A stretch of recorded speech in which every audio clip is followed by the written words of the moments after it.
বহুদিন আগে, হয়তো 6 মাস বা 1 বছর আগে, আমি তো কাজকর্ম হিসাব করে করি না।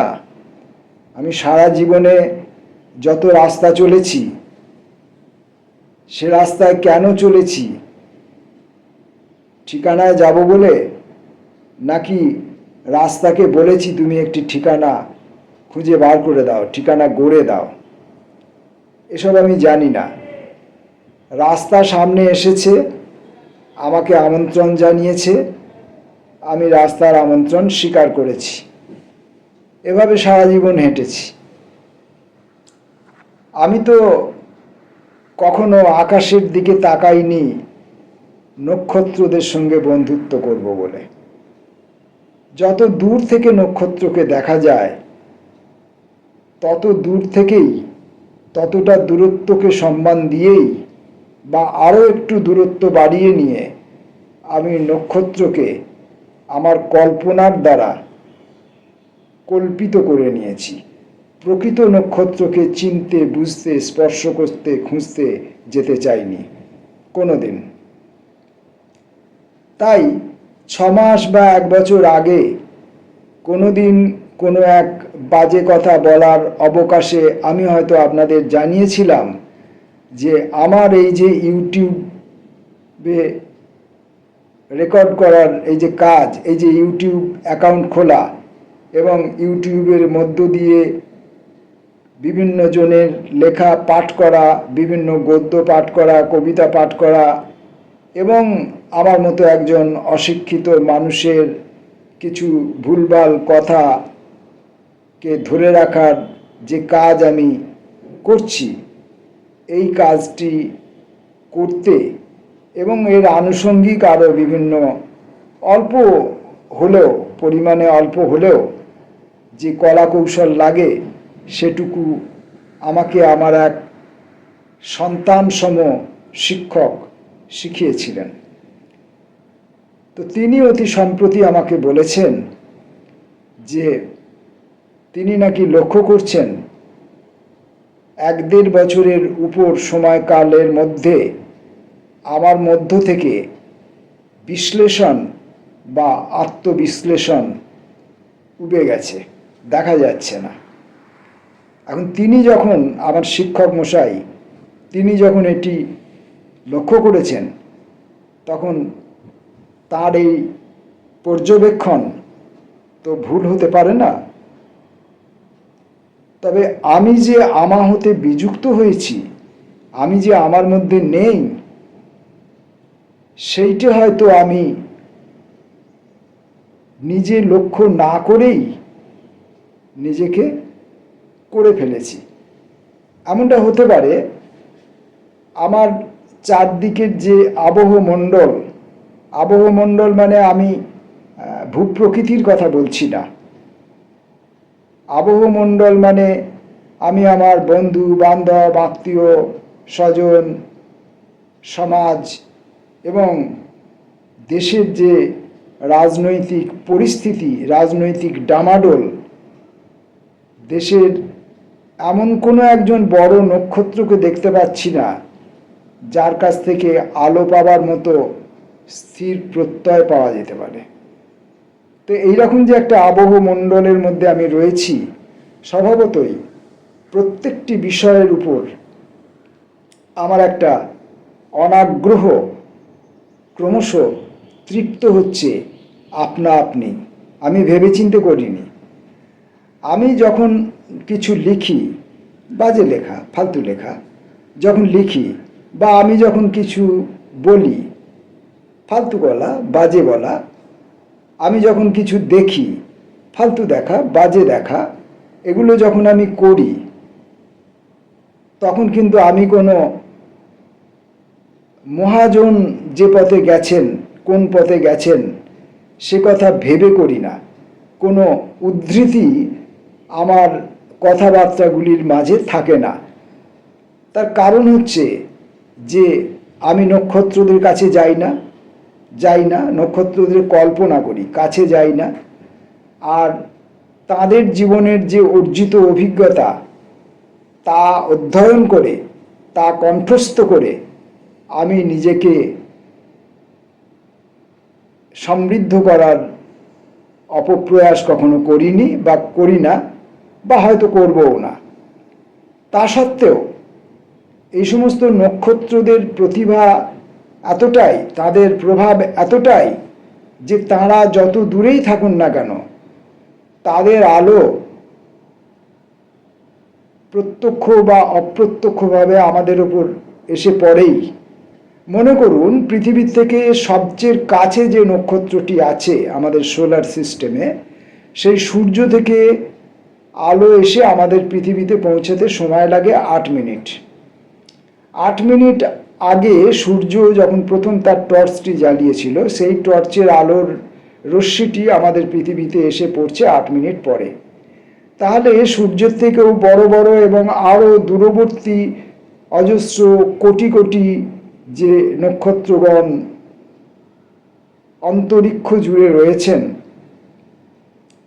তাদের আলো প্রত্যক্ষভাবে বা অপ্রত্যক্ষভাবে আমাদের কাছে, বিশেষত আমার উপরেও এসে পড়ছে, একথা অস্বীকার করার কোনো জায়গা আমার নেই। তাই আমার পূর্বজ যে মহাজনরা তাদের যে অভিজ্ঞতার কথা লিপিবদ্ধ করে রেখে গেছেন, তাদের সেই লিপিবদ্ধ করা পুস্তক, বইগুলি যদি আমি প্রত্যক্ষভাবে পাঠ নাও করে থাকি, তথাপি অপ্রত্যক্ষভাবে যারা পড়েছেন তাদের আচার আচরণে, তাদের মুখের কথাবার্তায়, তাদের বক্তৃতার মাধ্যমে, তাদের লেখালেখির মাধ্যমে, যে কোনোভাবেই হোক, জনশ্রুতির মাধ্যমে, লোককথার মাধ্যমে, বাগধারার মাধ্যমে, তাদের কথাবার্তা, তাদের যে অভিজ্ঞতার প্রভাব ওই দূরবর্তী সব নক্ষত্র মণ্ডলীর যে আলো যেভাবে পৃথিবীতে এসে পৌঁছাচ্ছে এবং তার এক কণা আধ কণা আমিও পাচ্ছি, সেইভাবে তাদের অভিজ্ঞতাও আমার উপরে অবশ্যই কোনো না কোনোভাবে আপতিত হয়েছে বা আজও নিক্ষিপ্ত হয়ে চলেছে। কিন্তু আমি সচেতনভাবে তাদের কাছ থেকে কিছু সংগ্রহ করিনি। আমি ক্ষুণ্ণিবৃত্তির জন্য কখনো তাদের কাছ থেকে কোনো ভিক্ষা গ্রহণ করতে যাইনি বা গ্রহণ করতে ইচ্ছা পোষণ করিনি। তাই আমার সব কিছুই অপরিকল্পিত। এখন এই অপরিকল্পিত একটি মানুষের জীবন লক্ষ্য করেনি যে কখন সে তার নিজের আত্মবিশ্লেষণ থেকে বিচ্যুত হয়েছে, সরে গেছে।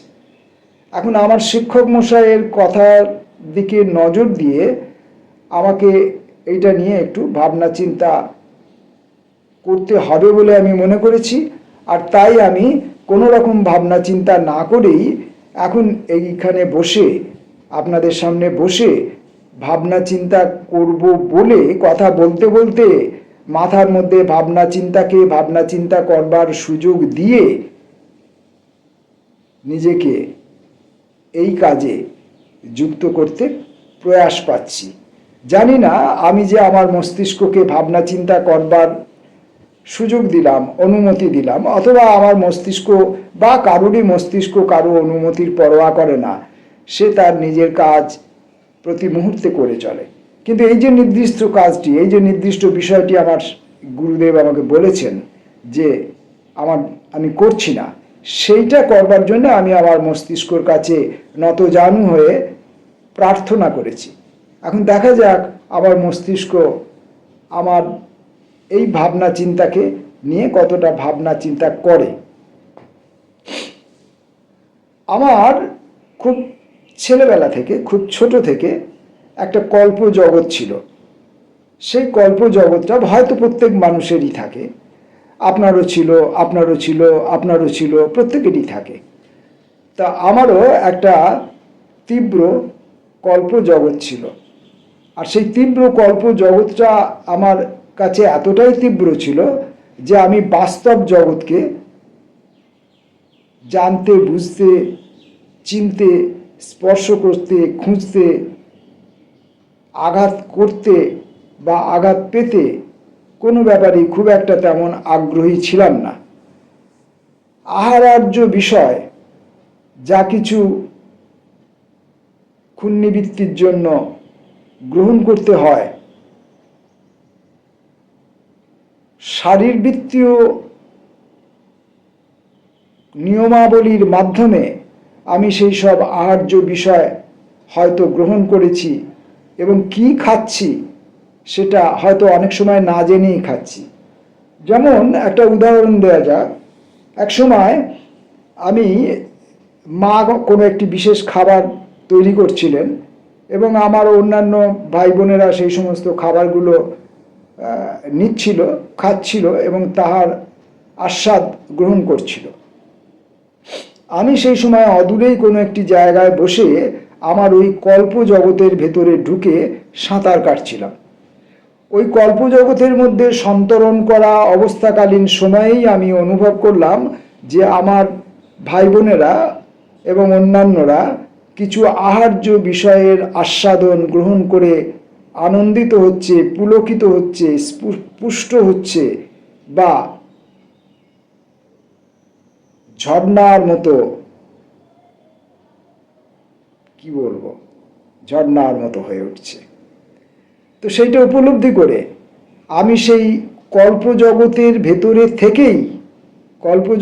ভেতরে থেকেই সেখান থেকে হাত বাড়িয়ে দিয়ে মায়ের ওই তৈরি করা খাদ্য বস্তুর একটা অংশ নিয়ে সরাসরি আমার মুখের মধ্যে নিক্ষেপ করে দিই, মুখে ঢুকিয়ে দিই। সেটা ঠান্ডা না গরম, সেটা তরল না কঠিন, সেটা চিবিয়ে খেতে হয় না চুষে খেতে হয় না গিলে খেতে হয়, এই সমস্ত ভাববার, দেখবার, বুঝবার সময় আমার নেই। আমি তখন কল্পজগতে। তো খাদ্যবস্তুটি আমি মুখে ঢুকিয়ে দিয়ে যখন গলাধঃকরণ করছি, যখন খাদ্যবস্তুটি আমার মুখ থেকে নেমে গিয়েছে, গলার মাঝামাঝি জায়গায়, কণ্ঠের মাঝামাঝি জায়গায় এসে পড়েছে, তখন সে জানান দিচ্ছে যে সে খুব উত্তপ্ত, তার একটা নির্দিষ্ট তাপমাত্রা আছে, যে তাপমাত্রা আমার মুখ এবং আমার গলার ভেতরের যে শারীরবৃত্তীয় অংশ তারা সেই তাপমাত্রা গ্রহণে সক্ষম নয়। কিন্তু সেটাকে তখন আমি বার করে আনতে পারছি না, আবার চট করে সেটাকে ভেতরে চালান দিতেও পারছি না, কারণ যে খাদ্য বস্তুটি আমি গ্রহণ করছিলাম তার মধ্যে একটা চিটচিটে ভাব ছিল। সে চট করে ভেতরে ঢুকে যেতেও আগ্রহী ছিল না। ফলে সে আমার মুখ থেকে পাকস্থলী অবধি যাবার মধ্যবর্তীকালীন পথটুকুকে পুড়িয়ে ফেলতে, দাহ করতে, জ্বালাতে যেতে শুরু করলো। এবং আমি আমার কল্পজগতের মধ্যে অবস্থানকালীন সময়েই সেই দহনের যন্ত্রণা টের পেলাম। আমার মুখ থেকে গলার ভেতরের অংশ পুড়ে গেল এবং সেখানে ফোসকা পড়লো, অনুভব করলাম সেখানে ফোসকা পড়েছে। তারপর তার চিকিৎসাদি করে সেটাকে দিন 10-15-র মধ্যে সুস্থ করে ফেলা হয়। তো এইভাবে আমি কল্প জগতের মধ্যেই থাকতাম। বাস্তব জগৎ আমাকে চিনত না, জানতো না, আমাকে পছন্দ করতো না, আমাকে তেমনভাবে পাত্তা দিত না, আর আমিও বাস্তব জগৎকে চিনতাম না, বুঝতাম না, জানতাম না, পাত্তা দিতাম না। তারপর কোনো এক সময় প্রত্যেক মানুষেরই বা প্রত্যেক প্রাণীরই যেমন একটা বয়ঃসন্ধি কাল আসে, আমারও জীবনে এক সময় এসেছিল। কিন্তু আমার বয়ঃসন্ধি কালটি এসেও, সেই বয়ঃসন্ধি কালটি এসেও সে আমাকে বাস্তব জগৎ সম্পর্কে, ইট, কাঠ, লোহা, মাটি, জল, আলো, বাতাস, হাওয়া, এসব সম্পর্কে আমাকে সচেতন করে তুলতে পারল না। সে আমাকে আরও বেশি কল্পনা জগতের অধিবাসী করে তুলল। আর আমি এতটাই কল্পনা জগতের বেহুল অধিবাসী হয়ে গেলাম যে সেই কল্পনা জগৎকে ইউটিলাইজ করতেও শিখলাম না। আমি সেই কল্পনা দিয়ে না পারলাম কবিতা লিখতে, না পারলাম গল্প লিখতে, না পারলাম গানের পাণ্ডুলিপি তৈরি করতে, গান রচনা করতে, না পারলাম কোনো কিছুই পারলাম না, মানে না পারাটাই পারলাম, না পারাটিকে খুব সুন্দরভাবে পারলাম, বাকি কোনো পারাই পারলাম না। তো এইরকমভাবে আমি কল্পনা জগতের মধ্যে ছিলাম। তখন আমি ভাবতাম যে আমার চারপাশে যারা আছে, যে জড় জগৎ বা জীব জগৎ যারা আছে, তারা তাদের মতো করে আছে এবং আমি তাদের উপর পরম ভরসায়, পরম নির্ভরতায় অবস্থান করছি। আমি গাছ থেকে পতিত আপেলটির মতো কোথাও পড়ে যাবার বা নিক্ষিপ্ত হবার ভয়ে ভীত নই, কারণ কেউ না কেউ আমাকে ধরে আছে, কেউ না কেউ আমাকে অবলম্বন করবার অবকাশ দিচ্ছে। যদিও আমি তাকে স্বীকার করছি না, আমি তাকে সম্মান করছি না, তার কাছে কৃতজ্ঞতা জ্ঞাপন করছি না, তথাপি আমি বিশ্বাস করছি, আমি জানছি, আমি অনুভব করছি যে কেউ না কেউ আমাকে ধরে আছে। জীবনের প্রায় সম্পূর্ণ অংশটা অতিক্রম করার পর এই গত কয়েক বছরের মধ্যে আমি অনুভব করছি যে আমার সেই কল্পনা করে থাকা বাস্তব জগতের উপর যে আস্থা, সেটা সম্পূর্ণ ভুল ছিল। আসলে আমাকে কেউ অবলম্বন করেছিল না। আসলে আমি কোথাও ভাসছিলাম, অথবা দীর্ঘকাল সময় ধরে কোনো একটি বড় উঁচু গাছের ডাল থেকে আপেল, ধরুন আপেল কেন ভাবছেন, এমনি অন্য একটা কোনো ফল ধরুন না, যে ফল মানুষ খায় না, স্পর্শ করে না, কোনো কাজে লাগে না, পাখিতেও খায় না, এমন একটা কোনো ফল ধরুন না, কোনো ফল, বাজে ফল একটা কিছু, বাজে কথার মধ্যে বাজে ফলই মানায় ভালো। তো সেরকম একটি ফল কোনো উঁচু গাছের ডাল থেকে স্খলিত হয়ে ক্রমশ দীর্ঘকাল ধরে আমি মাটির দিকে পতিত হচ্ছিলাম। এই করতে করতে আমার জীবনের একটা দীর্ঘ সময় বা প্রায় সম্পূর্ণ সময়টুকু অতিক্রম হয়ে যাবার পর আমি টের পেয়েছি যে আমি পড়ে যাচ্ছি। এখনো আমার পড়া সম্পূর্ণ হয়নি, এখনো আমি কোথায় পড়বো আমি জানি না। আমি মাটিতে পড়বো নাকি জলে পড়বো, স্থানে পড়বো না অস্থানে পড়বো, এখনো আমি জানি না। কিন্তু আমি এইটুকু টের পেয়েছি যে আমি পড়ে যাচ্ছি, আমাকে কেউ ধরে নেই। নমস্কার।